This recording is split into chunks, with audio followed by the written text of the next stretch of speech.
election problems in Florida have continued to plague our communities for more than a decade now.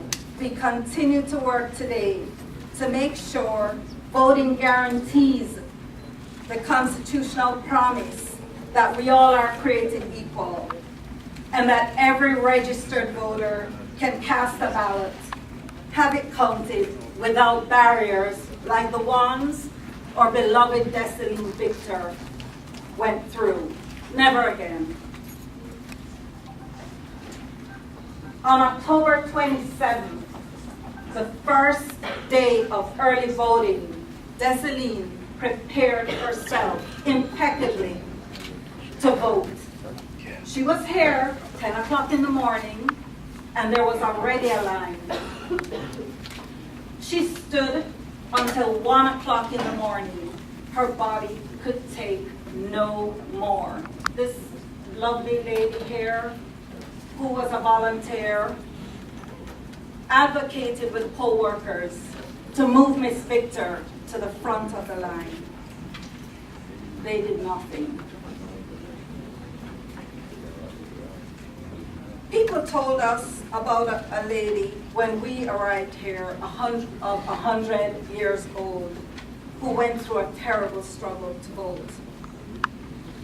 They told us how Miss Victor stood in line for 3 hours. Poll workers would not accommodate her because she wasn't at the front of the line. And nobody spoke her language.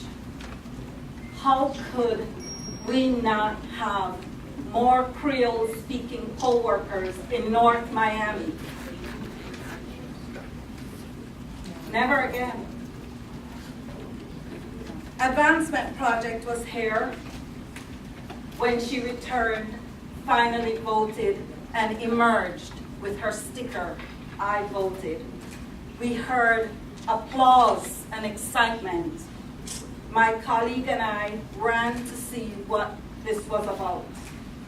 We met her advocates, and we saw people in line telling the story to each other over and over again. We have to stay in line, we have to vote. Look, she could do it. She's 102. Miss Victor came to this country at 79 years old. She worked in Belgrade as a farm worker, picking beans.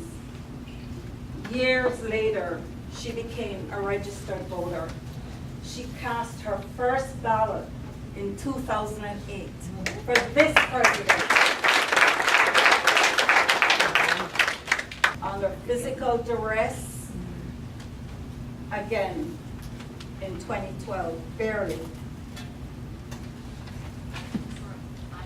I asked her, what do you want me to say if I can get your message out? She said, we need more early voting days. She remembered that there were 14 and now there are 8. She said, we need more early voting sites closer to home. Miss Victor lives way across town where there are no early voting sites. And we need more Creole-speaking poll workers.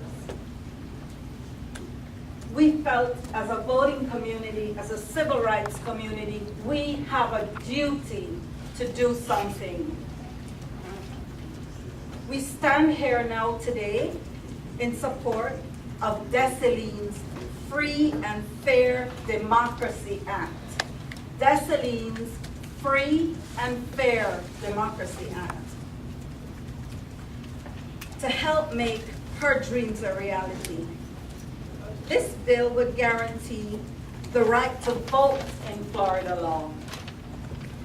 Instead of putting our elections at the mercy of partisan politics, so we must protect our democracy, ensure that all voices can be heard by protecting the fundamental right to vote. And now it's our time to act.